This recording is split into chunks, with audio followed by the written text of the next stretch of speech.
മഴ തോരുമുമ്പയുടെ പുതിയ എപ്പിസോഡ് റിവ്യൂയിലേക്ക് എല്ലാവർക്കും സ്വാഗതം. അങ്ങനെ ഗംഗേട്ടൻ നന്നായി രീതിയിൽ നന്നായി ആട്ടുന്നുണ്ട് നമ്മുടെ വൈജയെ. നീ പിഴച്ച് പ്രസവിച്ചോളല്ലേ, നിന്റെ മകൾ നിന്നെ കാണാൻ ആ കുട്ടി ജീവിച്ചിരിപ്പുണ്ടെങ്കിൽ നിന്റെ അടുത്തേക്ക് വന്ന് നിന്നെ അമ്മയെന്ന് വിളിച്ചാൽ നീ അതിനെ ആട്ടി ഇറക്കുമോ എന്നൊക്കെ ചോദിക്കുമ്പോൾ വൈജയന്തി ചോദിക്കുന്നത്, എന്തിനാ ഗംഗേട്ടൻ എപ്പോഴും ആഗ്രയിലെ കഥകൾ പറയുന്നത്, അതൊക്കെ കഴിഞ്ഞതല്ലേ എന്ന് പറയും.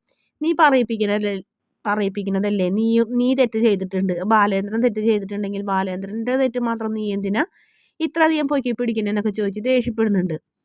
നീയും ബാലേന്ദ്രൻ തമ്മിൽ എന്ത് വ്യത്യാസമാണുള്ളത്, നീയും ഇതേപോലെ മാരേജിന് മുന്നേ പ്രസവിച്ചോളല്ലേടി, നിനക്കും ഒരു കുഞ്ഞുണ്ടായിട്ടില്ലേ എന്നൊക്കെ ചോദിക്കും. അതും പെൺകുഞ്ഞ്.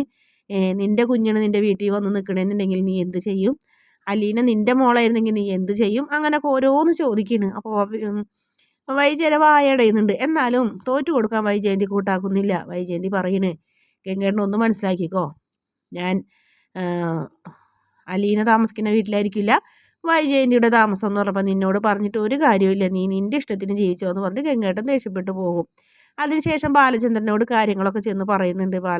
വൈജയന്തി ഒട്ടും അടങ്ങുന്നില്ല.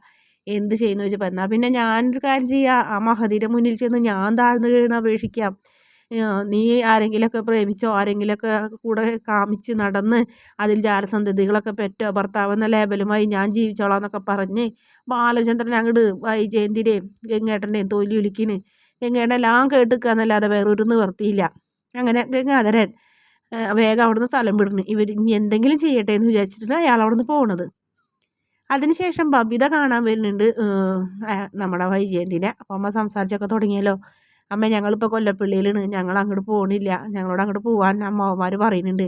ഇപ്പം എന്താണെന്ന് അറിയില്ല, അങ്കിൾമാർക്കും അലീന മതി, അച്ഛനും മതി എന്നുള്ളൊരവസ്ഥയിലേക്കൊക്കെ വന്നിട്ടുണ്ട്, ഞങ്ങൾ പോകില്ല എന്ന് പറഞ്ഞപ്പോൾ അമ്മ എഴുന്നേൽക്കുന്നത് വരെയും എങ്ങനെയെങ്കിലും അഡ്ജസ്റ്റ് ചെയ്ത് അവിടെ നിൽക്ക്, അമ്മ എഴുന്നേറ്റ് കഴിഞ്ഞാൽ അമ്മ ഒരു വീട് വാടകയ്ക്ക് എടുക്കാം, എന്നിട്ട് നമുക്ക് വേറെ മാറി താമസിക്കാം, അലീനരെ പറഞ്ഞുള്ള വീട്ടിലേക്ക് ഞാനല്ലെങ്കിൽ ഇനി പോകില്ല അമ്മയെന്ന് പറയുമ്പോൾ വേണ്ട, ഇനി പോകണ്ട, അവരച്ഛനും മോളും നിൽക്കട്ടെ, നമുക്ക് വേറെ താമസിക്കാമെന്ന് പറയും.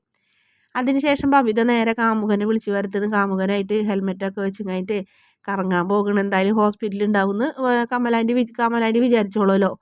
ആ തക്കം നോക്കി രണ്ടുപേരും കൂടെ കറങ്ങാൻ പോകണ്. അങ്ങനെ ഒരാളില്ലാത്ത വീട്ടിലേക്കാണ് പോകണത്.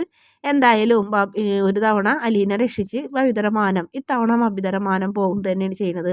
അഹങ്കാരിയായ അമ്മയ്ക്ക് അഹങ്കാരിയായുടെ മോൾക്കും കൂടി ദൈവം കൊടുക്കുന്ന ശിക്ഷയാണിത്.